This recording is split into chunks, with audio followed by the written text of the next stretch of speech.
자, 여러분 안녕하세요. 앞서서 소개를 받게 된 진잠초등학교에 근무하고 있는 노성애 선생님입니다. 아마 여러분들이 오늘 뒤에 계신 본 강연을 통해서 만나게 된 선생님께서 바닷속 화석이나 어떤 바다의 역사, 이런 지구의 역사, 이런 역사 쪽과 관련된 부분이 있어서 선생님인 그 앞에서 이제 도입 강연으로 지금 하는 부분인데, 바다와 관련된 몇 가지 역사적인 사실을 여러분하고 한번 이야기해 보려고 합니다. 선생님 주제가 바다를 제패한 자가 세계를 지배한다. 섬도 굉장히 무거운 주제이긴 한데, 이 안에 몇 가지 그래도 가벼운 바다와 관련된 이야기들을 여러분하고 한 5가지 정도를 좀 준비를 해 왔습니다. 그래서 그 이야기를 통해서 여러분하고 바다에 대해서 한번 조금 더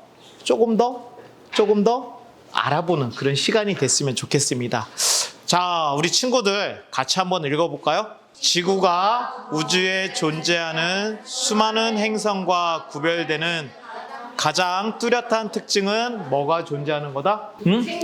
그렇지. 지구가 가장 뚜렷한 특징은 바로 바다가 있다라는 거야. 근데 여러분도 한 번쯤 생각해 봤습니까? 우리가 사실 일상 속에서는 바다라는 경우를 자주 만나요? 자주 만나지 못해요? 자주 만나지 못해. 우리가 경우 지금 여름 이런 휴가철을 통해서만 바다라는 곳에 가가지고 우리가 여기가 바다다 이런 생각을 많이 하게 됩니다. 맞습니까? 그렇지만 사실 우리가 살고 있는 이 지구상에 여러분들 바다가 차지하는 면적은 얼마나 될까요? 70%? 대략 70% 이상 굉장히 많은 영역에 걸쳐서 바다가 차지하고 있음에도 불구하고 우리는 사뭇 바다라는 곳을 자주 보지를 못하고 있습니다. 자, 그렇다면 여러분들, 우리 바다가 어떻게 생겨났을까? 혹시 친구들 중에 바다라는 거 사실 내가 태어나기도 전에 바다라는 것이 있었어. 맞습니까? 네. 여러 가지 바다가 생겨난 어떤 추정되는 학설들도 있고 어떤 과학적인 이런 부분들도 있는데, 그나마 그 중에서도 이제 과학적인 가설을 통해서 우리가 알고 있는 것 중에 하나는 과거에 오래전에 우주상에서 큰 대폭발이 일어났다는 거지. 여러분들 폭발이 일어나면 어떨까요? 그냥 서요. 갑자기 팽창을 하게 되는 그런 상황들이 벌어지겠지? 팽창과 함께 뭐도 일어나겠어? 수축하는 이런 일도 일어난단 말이야. 그러면 그 안에서 몇 개의 어떤 분자들이나 입자들이 모여가지고 또 원자라는 것이 만들어지고 그 안에 중력의 힘으로 인해서 끌어당겨지는 것들이 있단 말이야. 이런 것이 끌어당겨지다 보니까 작은 소행성들이 또 뭉치는 경우들도 생겨나게 되다 보면은 어떤 은하도 만들어지고 별도 만들어지게 돼요. 그 중에 하나가 바로 뭐냐면 이러한 지구가 만들어지게 돼요. 자, 여러분들, 그런데 이러한 지구, 여러분이 생각했을 때 보면은 어때요? 굉장히 예뻐요. 그래요. 대부분 얘기하는 경우가 예뻐요, 이런 얘기하는 경우가 굉장히 많아. 근데 단순히 우리가 생각하는 지구는 예쁜 걸로만 존재할까? 아니요. 그렇지가 않단 말이야. 여러분이 보는 쪽에서 오른쪽에 보면은 약간 좀 갈색으로 보이는 부분은 우리가 대륙 또는 육지라고 하는 곳이고, 검게 된 부분은 여러분들 바다라고 하는 부분이야. 이렇게 크게는 육지와 바다로 구분될 수 있는 이런 지구의 기능 중에서 우리는 이 넓은 면적을 차지하고 있는, 육지보다 넓은 면적을 차지하고 있는 바다의 기능에 대해서 한번 생각을 해봤으면 좋겠어. 자, 바다 어떤 기능을 할까? 먹을 거요. 먹을 것을 준다. 자, 여러분들 지금 여기 있는 사람 지금 뭐를 하고 있어? 물 뿌려요. 물을 뿌리는 행위를 하고 있어. 그런데 우리는 이런 물을 뿌리는 행위를 통해서 무엇을 볼 수 있냐면은 바다를 통해서 여러분들 우리는 물을 얻게 됩니다. 여러분들 넓은 바다에서 여러분들 대기가 증발을 하겠죠. 대기 순환이 이루어지게 되면은 여러분들 바닷물이 증발을 하게 됩니다. 그렇죠? 증발하게 되면 그게 수증기가 떠서 대류에 의해서 움직이다가 우리가 얼마 전에 느꼈던 큰 장마 기간을 통해 가지고 뭐가 내렸어? 많은 비가 내리게 되지. 그런 비를 통해서 우리는 물을 얻게 돼요. 그런 물을 지하수를 통해서 얻기도 하고 또 그런 물들이 지표소를 따라서 흘러내려오기도 합니다. 맞습니까? 자, 이렇게 물을 얻게 됨으로써 우리는 식물을 키우게 되고, 식물을 키움으로써 우리 몸에 필요한 어떤 에너지원을 얻게 돼요. 바다는 우리에게 여러분들 이렇게 생명을 유지할 수 있는 부분을 우리한테 주고 있습니다. 그럼 비단 바다가 우리에게 인간에게 어떤 이런 직접적인 이익만 있을까요? 바다는 또 어떤 기능을 할까요? 자, 이 사진 속의 모습은 어딜까요? 산. 네, 바다와 함께 저 뒤에 있는 거는 큰 산. 빙하예요, 빙하. 여러분들 바다의 역할은 지구 생태계, 지구 시스템의 어떤 안정적인 것을 유지하는 기능도 합니다. 자, 이런 어떤 지구 생태계의 안정적인 부분을 유지하는 기능은 뭐가 한다? 바다가 하는데 오늘날엔 여러분들 우리가 많이 듣는 것 중에 뭐가 있어? 기상, 이변, 인재, 이런 얘기 많이 듣지. 그래서 어느 지역은 정말 무더위가 정말 심하고 어느 지역은 홍수가 나기도 하고 어디든 막 큰 이런 어떤 그 해수면이 올라가가지고 물에 잠기기도 하고 그런 어떤 많은 기상 이변을 겪게 되는데 이런 기상 이변을 겪게 된 이면에 바다라는 역할은 그러한 기상 이변이 일어나지 않도록 지구 시스템이 어떤 안정적으로 운영될 수 있는 그런 역할을 누가 하고 있다? 이런 바다들이 하고 있습니다. 자, 이런 바다가 기후 이상의 어떤 이런 부분들도 안정적인 역할을 통해 가지고 지구 안에 켜가고 있는 이런 생명들을 키워내게 되고 그 안에서 동물들, 식물들, 궁극적으로는 우리 인간이 이 생태계 안에서 살아갈 수 있게 해주는 그런 역할을 하게 되는 거죠. 자, 그러면 이러한 바다는 무엇과 맞닿아 있다고 할 수 있을까? 바다. 지구가 물. 우주의 기원, 우주가 태어난 것과 앞서서 얘기한 지구의 기원. 생성. 자, 지구는 여러분들 어떻게 태어나요? 자, 지구가 태어났었을 때 여러분들 아까 우주가 태어났을 때 큰 빅뱅이 있었다고 했었죠. 네. 자, 지구가 생성되는 그 과정을 통해서 보게 되면은 여러분들 이런 어떤 그 무거운 밀도가 높은 물질들은 중력에 힘에서 저 지구 중심 쪽으로 자꾸 끌려 들어갔어요. 예를 들어서 철과 같은 금속들과 같은 것들은. 그러나 가벼운 것들은 지구 표면에 마그네슘이나 알루미늄과 같은 가벼운 것들은 지표면에서 그런 지각을 구성하게 돼. 그런데 이렇게 밀도가 높은 것과 밀도가 가벼운 것들이 서로 이렇게 이동하다 보면은 마찰에 의해서 화산 활동도 일어나게 돼요. 여러분들 화산 활동이 일어나게 되면은 여러분들 그 대기 중에 있는 많은 수증기나 이런 것들이 어떻게 돼? 많아져요. 그렇지. 끓게 되기도 하고 많아지게 됩니다. 그런데 이러한 어떤 갑작스러운 어떤 밀도 차이나 화산 활동으로 끌어놨던 것들이 갑자기 식어지는 그런 과정들을 반복하는 과정을 통해서 수증기, 물이 만들어지게 되면은 이런 것들이 지표면을 흐르고 어디로 흘러갈까요? 바다. 높은 곳과 낮은 곳. 낮은 곳. 낮은 곳으로 흘러가게 되죠. 그래서 낮은 곳으로 흘러가게 돼서 여러분들 많이 모이다 보니까 이걸 뭐라고 한다? 바다라고 한다. 그러면 여러분들 바다라고 했었을 때 여러분들 바다라는 말이 무슨 말인 것 같아? 물이 많은 그래. 바다라는 거는 물이 많아. 많이 받아들여야 돼. 받고서 들이다에 또 합성을 한 말이야.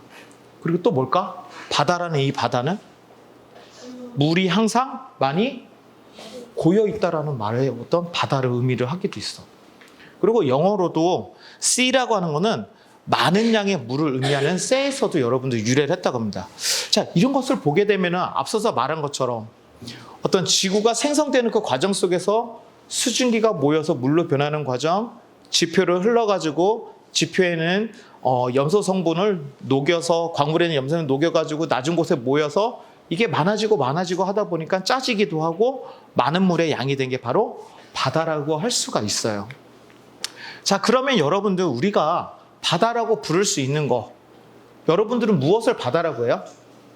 우리나라에도 바다가 있죠, 주변에. 네. 어떤 바다 있어요? 뭐에 나. 가깝게는 동해, 서해, 남해라고 부르기도 하죠.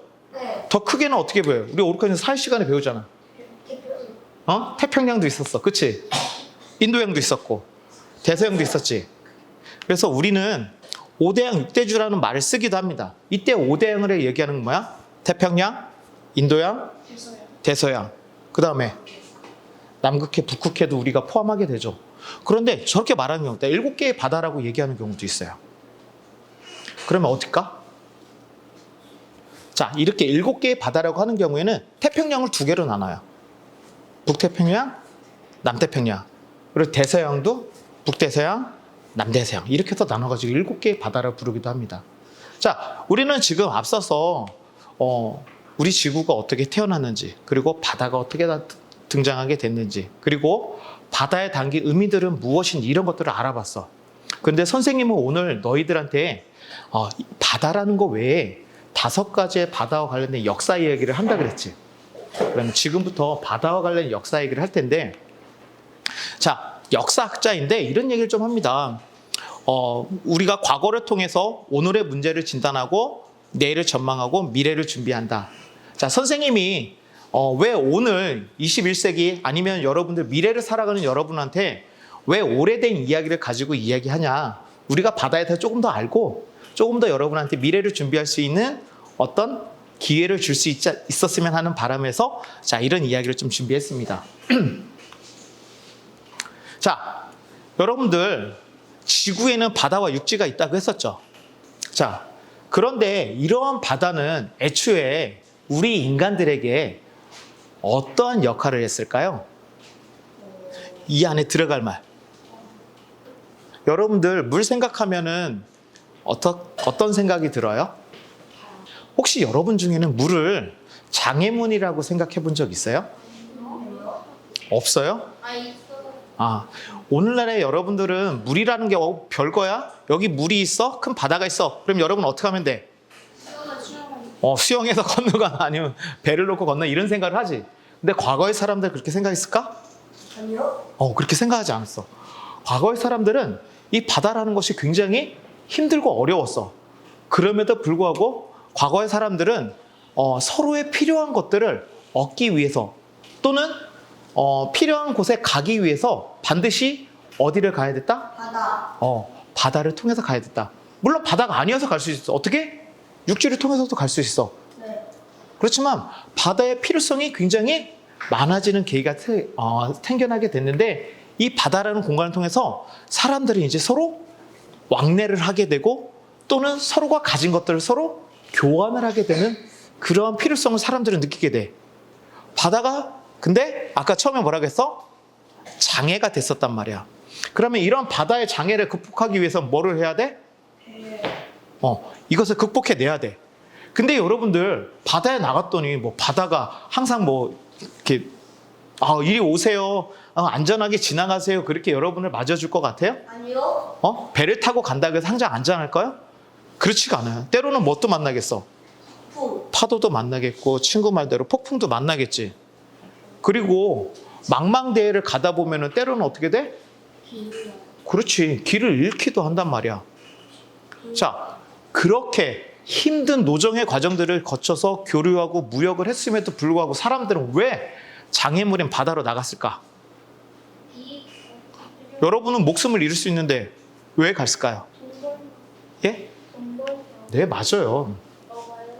사실은 여러분들 많은 돈을 벌기 위해서 사실은 갔죠. 뭐 돈을 위해서 목숨을 버려? 과거에는 그런 사례들이 많이 있었어요. 물론 이제 지금도 사실은 우리가 많은 노력과 열정을 태우는 것 중에 하나가 이런 어떤 경제적인 부분, 다른 사회적인 가치적인 것도 명예나 이런 것들도 우리가 갖기 위해서 노력은 하지만 경우에 따라서는 많은 어떤 이런 경제적인 부를 누리려고 합니다. 이때 당시에도 바다를 통해서 교류와 무역을 하고 그리고 바다를 장애물이라 생각했지만 이렇게 부를 축적하기 위해서 많은 나라들이 노력을 했습니다. 선생님이 오늘 강연의 제목 바다를 뭐하는 자가 세계를 지배한다? 바다를 지배하는 자. 그렇지.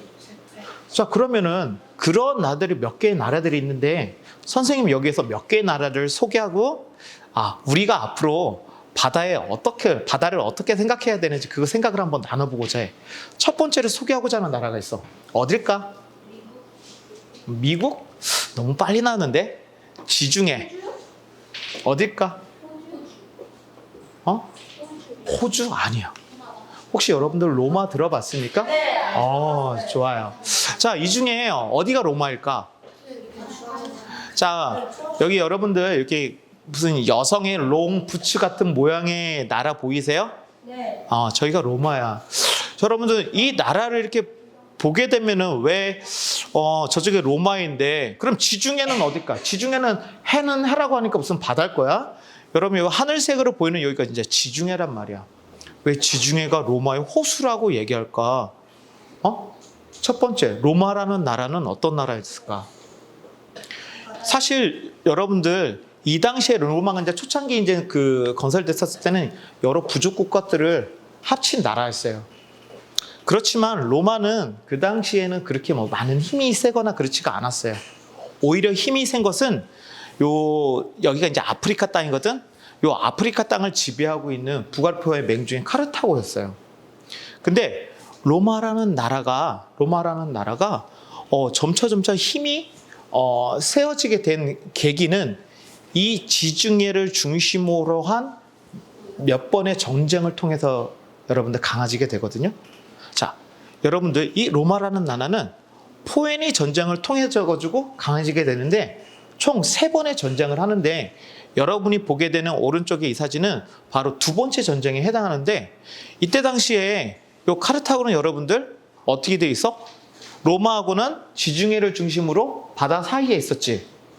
그런데 여기 보면 여러분들 바다를 건너와 아니면 산을 넘어와요? 산을 넘어가죠. 이때 당시에 로마는 카르타고하고 3번의 전쟁을 치릅니다. 첫 번째 전쟁은 요 앞에 있는 요 시칠리아 섬, 요 조만한 요 시칠리아 섬을 얻는 데에서 전쟁을 한 번 해서 승리를 하게 됩니다. 근데 두 번째 전쟁에서는 카르타고의 명장인 한니발의 전술에 여러분들 큰 고비를 얻게 돼요. 자, 큰 고비는 어떻게 얻게 되냐면은 알프스를 넘어서 그 코끼리 등에 이제 그 병사들을 태우고 알프스를 넘어서 이제 오게 됩니다. 한니발에. 그래서 점점 로마가 약해지는 이 찰나에 로마에서는 어떻게 했냐면 바로 육지에서의 싸움을 벌이고 바다를 건너서 카르타고를 바로 공격하게 돼요. 이후에 한니발을 다시 또 아프리카 땅으로 불러가지고 2차 전쟁에서 승리하게 되고 그 이후에 3번째 전쟁에서 3번의 전쟁을 통해 가지고 로마가 이기게 됩니다. 그럼 이 전쟁을 통해 가지고 이 스키피오라고 하는 명장이 한니발을 물리쳐서 얻게 되는 게 뭐냐면 이 지역 지중해라고 하는 큰 바다의 영역을 모두 다 로마가 차지하게 돼요. 그래서 팍스 로마나, 팍스는 평화라는 말이거든. 이 지역의 평화를 가져오게 됐는데 그것뿐만이 아니라 모든 길, 이때 당시만 하더라도 아까 잠깐 볼까요? 오른쪽에 보게 되면은 저 빨갛게 된 부분, 여러분들 로마가 저렇게 빨간 구두 모양의 저 지역만 그 확보를 했었는데 이 지역을 모두 다 그 장악함으로써 지중해 바다를 장악함으로써 저 빨갛게 된 모든 지역을 다 장악하게 된 거야. 그리고 모든 길을 이렇게 로마 가도라고 해서 길을 만들어요. 그래서 각각의 지역에서 반란이 일으키더라도 즉각적으로 응징하고 해결을 했었지. 그런데 로마가 이것뿐만이 아니라 이를 통해서 얻게 된 건 뭐냐면은 바로 아까 그 북아프리카에 있는 이집트하고 거기 있는 곡창지대에서 밀을 가지고 가져올 수 있었어. 그런 밀을 바다를 이용한 것을 이용해 가지고 로마로 가져와서 그걸 가지고 이제 여러 나라들의 경제적인 부를 축적하게 된 거지. 자, 여기서 말한 건 뭐냐면은 로마라는 나라가 3번의 전쟁, 포에니 전쟁 3번의 전쟁을 통해서 여러분들 비단 육지전뿐만이 아니라 바다를 건너가게 되는 해상 기술을 통해 가지고 카르타고를 무찌르게 되고 그를 통해 가지고 지금 같은 해상력을 통해 가지고 큰 어떤 경제적인 이익을 얻었다는 거지. 그게 역사적인 첫 번째 로마가 이루어지게 되는데 다음은 그 로마 이후에 또 하나 아시아 나라가 슈퍼 강국으로 또 등장하게 돼. 로마에서 또 등장한 나라가 어딜까? 우리랑 가까워. 일본. 중국이야, 중국. 자, 중국은 여러분들 여러 이제 나라가 있었지. 중국이라는 나라는 여러 이제 뭐 송나라, 명나라, 뭐 청나라 이렇게 여러 이제 왕조들이 등장하게 되는데 명나라 때 정화라고 하는 여러 해외의 사절단을 보내게 돼요. 당시 이 명나라 이전부터 중국은요, 여러분들 나침반도 발견하게 되고 해도도 여러분들 그런 것들을 발명하게 돼요. 이런 뛰어난 기술을 가지고 중국은 세계 많은 나라들을 무역을 통해 가지고 경제적인 부를 축적하게 됩니다. 그러면 아까 로마처럼 이런 중국도 뭐 팍스 차이나 뭐 이렇게 그런 것들을 이뤘을까요? 근데 그렇게 이루질 못해. 왜 못 이뤘을까요, 여러분들? 자, 중국은요, 여러분들, 이때 당시만 해도 우리가 지금 일본이라고 하는 나라는 왜구들이라고 했거든? 그럼 왜구들의 침략이 여러분들 이렇게 많았어요. 굉장히 보면은 지금 막 중국 땅에 막 점점점 빨간 점들이 많지. 여기에 왜구들이 많이 침략을 하니까, 안 되겠다. 우리가 해외 여러 나라와 이렇게 무역을 하고 교류를 하다 보니까 우리의 위협이, 안보가 위협을 받아. 그래서 어떻게? 이러면 안 되겠다 해가지고 딱 그 무역을 다 금지를 시킵니다. 공적인 무역만 하게 되고 속국이 되는 곳에서 조국만 받게 돼요. 이렇게 하다 보니까 점차 그런 해양 기술도 쇠퇴하게 되고, 그래서 점차 그런 그 바다의 기술을 가진 사람들은 점점 그 말단 지구로 점점 그 신분 자체가 낮아지게 돼요. 결국에는 여러분들 큰 그 나라들 속에서 중국이라는 나라는 그 땅이 갈리게 되고, 저 뒤에 보면은 뭐야? 우리가 흔히 알고 있는 강시처럼 저렇게 자기 나라 땅들이 전 세계 힘 있는 나라들로 하고 이렇게 쪼개지는 것을 그냥 눈으로만 목도할 수밖에 없었어요. 자, 그럼 다음에 우리는 또 무슨 바다를 생각할 수 있냐면 아랍인의 바다를 생각할 수 있어요.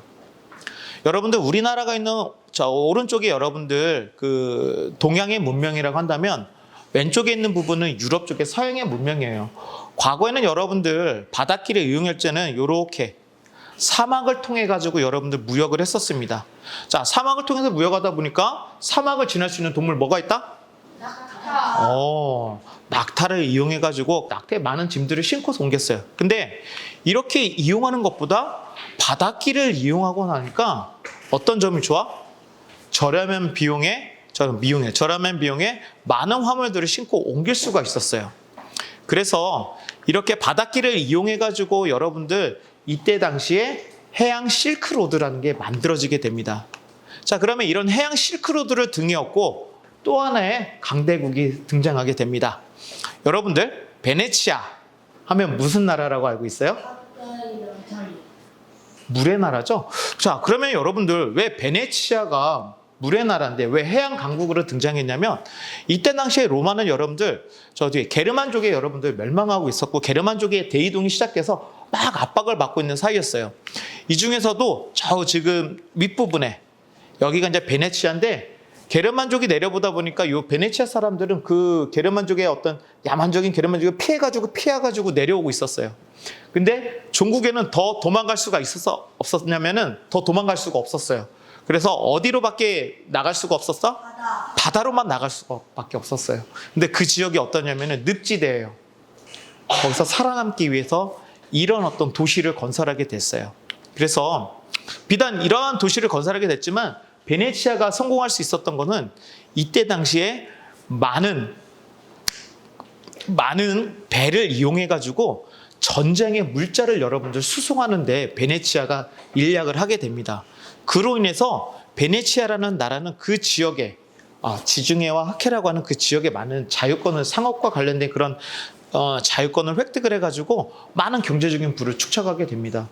이런 것들을 통해 가지고 여러분들 베네치아가 큰 나라가 됐는데 이때 당시에 여러분들 아까 여러분이 봤던 그런 지중해로만 여러분은 가려고 했는데 또 다른 나라들이 막 등장하게 돼요. 오스만 제국 또는 비잔틴 제국이 막 등장하다 보니까 이쪽으로는 갈 수 없고 이베리아 반도라고 하는 지중해의 반대쪽으로 여러분들 점점 나가야 되는 일들이 생겨나게 됩니다. 그러면서 또 다른 나라가 등장합니다. 어딜까요?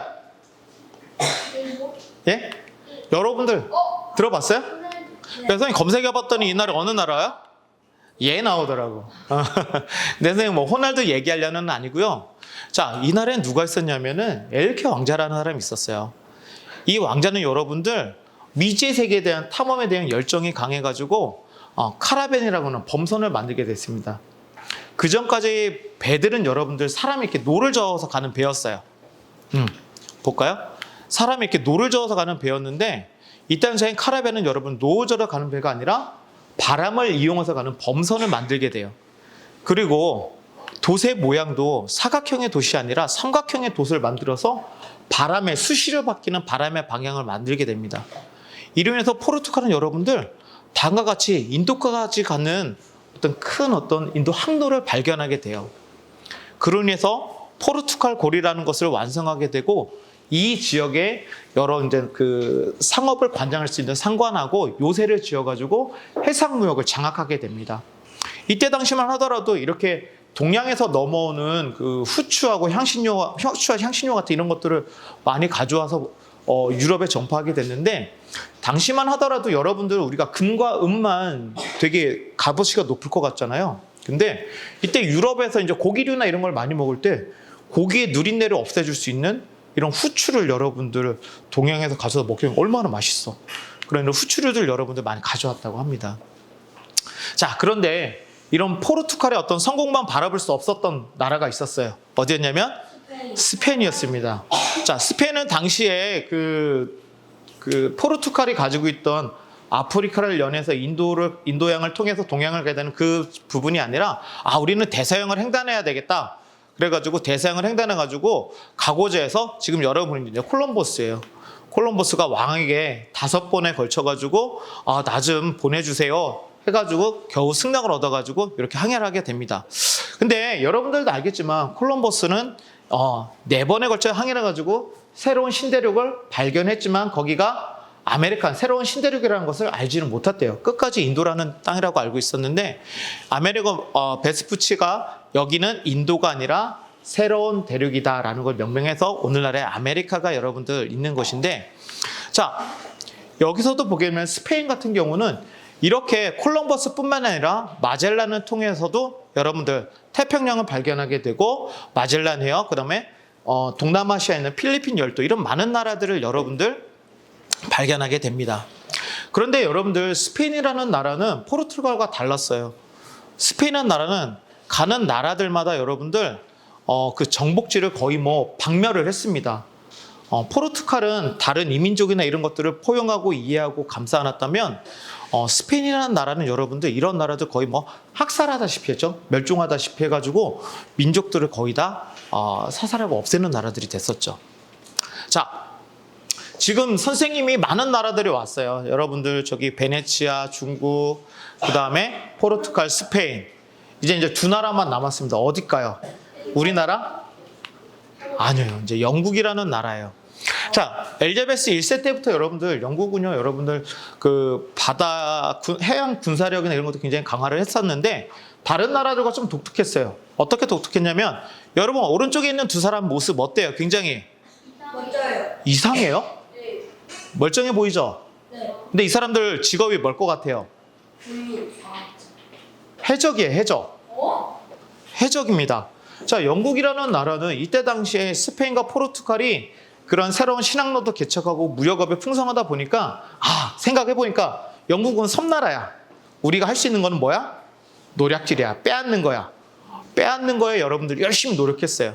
혹시 여러분들 원피스 봐요? 아니요. 원피스에 드레이크하고 호킨스라고 나오는데 드레이크와 호킨스 경이라는 이름인데 칼라야전에서 여러분들 해적 두목이었던 드레이크가 스페인의 무적함들을 여러분들 무찌르게 되고 이후에 영국은 승승장구를 하게 됩니다. 이후 여러분들이 이렇게 빨갛게 보는 지역이 다 영국이 지배했던 나라들이에요. 그래서 해가 지지 않는 나라라고 이런 얘기까지 영국은 듣게 됐었죠. 자, 영국은요 이때 당시에 얼마만큼 뛰어났냐면 여러분들 이때 당시만 하더라도 해외 생산기지를 막 뒀어요. 많은 지역을 식민지로 뒀기 때문에 그게 가능했고요.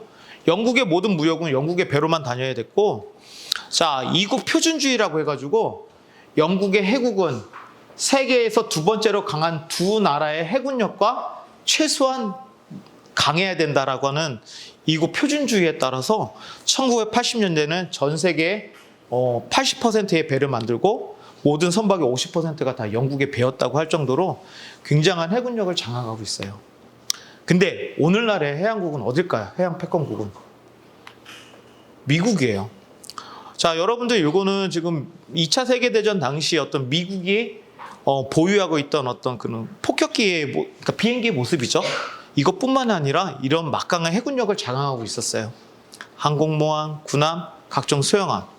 자, 미국은요, 여러분들 이러한 해군력을 바탕으로 해가지고 미국의 땅이 아닌 큰 대양을 건너편에 있는 어떤 나라와 싸우더라도 한 곳에 수십만의 군사력을 보낼 수 있거나 상륙시킬 수 있는 힘을 가지고 있는 나라가 바로 미국입니다. 자, 선생님이 지금 그 과거의 어떤 그 나라부터 오늘날의 어떤 미국까지 바다를 중심으로 해군력을 장악해가지고 경제력을 지배하고 또는 군사력을 지배한 나라들을 좀 이야기를 했어요. 그렇다면 오늘날의 우리는 대한민국은 어디에 있을까? 여러분들 우리 항공모함 있을까? 네. 있을 것 같아요. 우리 없어요. 중국은 있을까요? 네. 예, 중국 있어요. 일본은요? 있어요. 만들고 있어요. 만들었거나 지금. 우리는 아직 없지요. 자, 여러분이 이제 앞으로 살아가는 곳은 여러분들 비단 우리가 밟고 있는 육지뿐만 아니라 앞으로 넓뛰는 바다가 여러분의 뭐겠습니까? 무대일 수가 있습니다. 자, 바다를 여러분들 정복하는 자가 무역을 정복하고 바다의 무역을 정복하는 자가 세계를 가진다고 얘기를 하고 있습니다. 자, 선생님이 오늘 준비한 이 강의의 자료들은 선생님이 한 건 아니고요. 바다가 우리의 미래라고 하는 이 책의 내용을 기반으로 여러분 자료 내용을 좀 정리를 했고 오늘 뒤에서 설명하시는 선생님 바닷속의 어떤 화석이나 바다의 어떤 깊은 역사 속을 조금 더 자세히 알아볼 텐데 바다가 가진 이런 무한한 가능성을 미리 알았던 나라들 베네치아, 스페인, 로마, 그다음에 중국, 그다음에 영국과 미국은 지금 세계의 최강국이라는 나라로 지금 군림하고 있잖아요. 우리나라도 앞으로 이런 큰 힘을 가질 수 있기 위해서는 바다에서의 우리의 어떤 그런 장악력을 키워나가야 될 거라 생각합니다. 그 속에 누가 있을까? 바로 여러분과 같은 미래의 꿈나무들이 그 속의 주인공으로 자리 잡기를 바라겠습니다. 오늘 강연 여기서 마치겠습니다. 감사합니다.